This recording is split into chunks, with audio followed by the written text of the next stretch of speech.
called her 3 more times and asked her where she was at. Nandis said on 56 in San Pablo.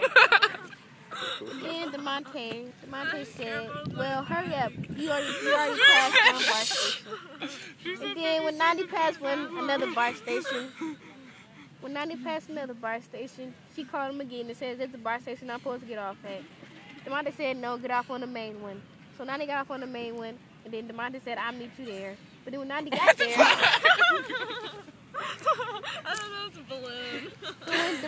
When Nandi got there, DeMonte wasn't there. So Nandi called DeMonte and said, "What your ratchet ass?" We have a little wait for like. I remember doing that. 45 minutes, and then I'm about to be a little tired. And then Nandi said, "Where y'all at?" And then DeMonte said, "My mom making omelets, so you gotta wait." And then I waited. And then they came in this big ass white van, looked like a fucking kidnapper van. And That I got bird in it, is and it was scaring a me. big girl in the back. It's just Her name was Vanessa. And then we had Vanessa. She had a cat in her lap. She had that a his black cousin? cat in her lap, and DeMonte like, you like my cat? And I was like, why does she got to be black? And then DeMonte's like, stop hating, bitch. And then we went to the vet. And then at the vet, the cat got a thermometer stuck up his butt. Hi, Danica. And he didn't like it. I'm good. Look at her hair. Danica, do you have a cigarette? Do any of y'all got a cigarette? All right. Y'all could have answered too. Yeah, you know they're probably lying. No, one of them was smoking a cigarette. Yeah, they're lying. Oh, hoes. I know them. I know 2 of them, but whatever. I know Danica and I know the other chick from... Why aren't you telling your story? They're You shut talking up. over me. Okay, shh. And then when we got back to the house, DeMonte said, you was talking about you was hella hungry. So DeMonte made Nandi an omelet. Nandi ate the omelet while they was washing dishes. And then they went back to the room and Nandi said, I brought some movies. I brought Chicago. That's my movie. I brought Chicago. And I want my movies back. My mom has been asking questions.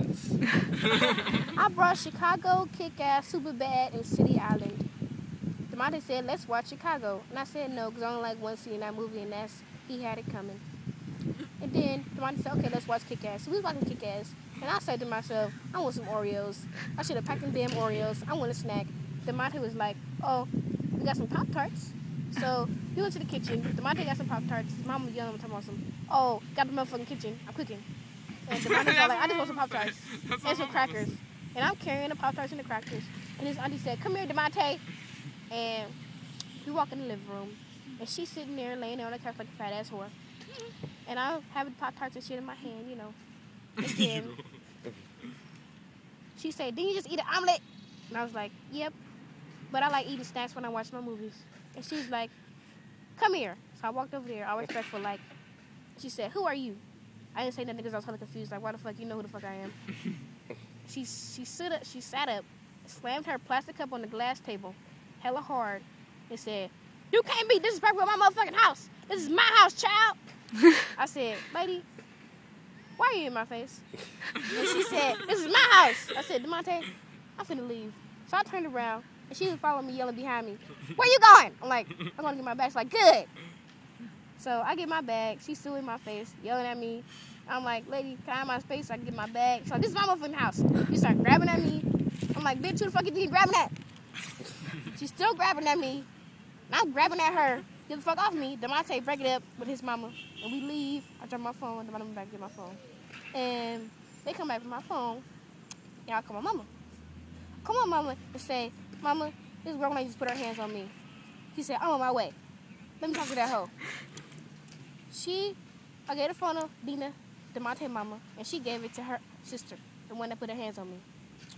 And I heard her talking hella disrespectful to my mama. Talking about some, oh, this is my motherfucking house. You're trying to be hella disrespectful. You don't know how to do good parenting.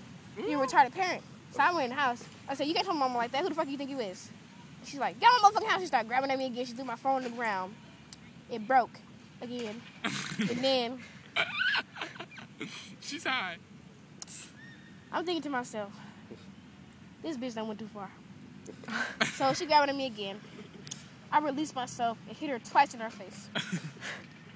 She tried to grab my weave But luckily I got a sew-in mohawk so it will not come out. So I'm grabbing at her weave, which is a cap with tracks glued to it. So I'm ripping that shit, and she's trying to hit me in my head, and I'm hitting her in her head, and I grab at her gold chain. And I hear her daughter saying, "Let go of mama chain, let go of mama chain." I hear DeMonte in the back room, "Oh, Nandi! Let go of the chain! Oh!" And then they break it up. I'm like, "Bitch!" And then her started saying, "You bleed, you bleed." I'm like, "Where?" And it wasn't nothing on me. I looked under my armpit, and it was bleeding. She, her bitch ass, grabbed me with her acrylic ass nails. And then I go with my purse and everything. And then, bye, Brandon. Bye. Love you. Bye bye. I just want to say hi. Bye. And then I grabbed my purse, and then I dropped my phone again. So Nina went to go get it. And when Nina went to go get it, she brought it back to me and told me that she wasn't mad at me, but I need to respect her sister. And her sister came back with my earphones in her hands and said, "You don't respect me. I'm an adult." I'm like, "Bitch, can I get my shit so I can go? Because I really don't want to listen to your fat ass." And she's still yelling at me. So we leave. My mama called again. She asked me where we at. And then Hi. And then the police come. My mama got there. My mama said, "If it wasn't for the police, I would have beat your ass, you janky, raggedy ass, stanky ass, fat ass, period ass bitch." And then the police came. The police asked me questions. And then when the police came, she said, "Did you hit this girl?" The lady said, "No, she hit me." And I was all like, "Bitch, you fat ass liar." And then DeMonte was just standing there on the sidelines with his dog, holding the dog. Like, "It's all right, Precious, it's all right." And then Monday on crack. And then You can imagine. it became nightfall. And then I called my brother to let him know that whatever was happening. And he was high on the other line. So he said, "Man, if she touched you, you gotta do what you gotta do, Nandi. I'm proud of you.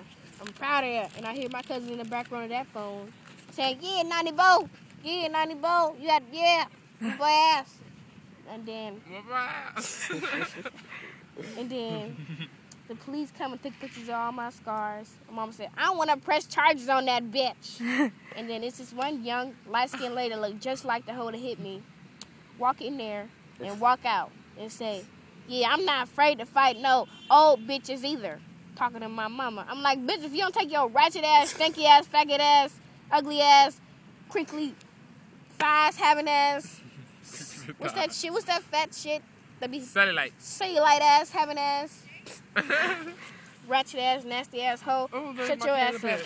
And then she didn't say nothing, and the police said, "Shut up, lady, before we arrest you."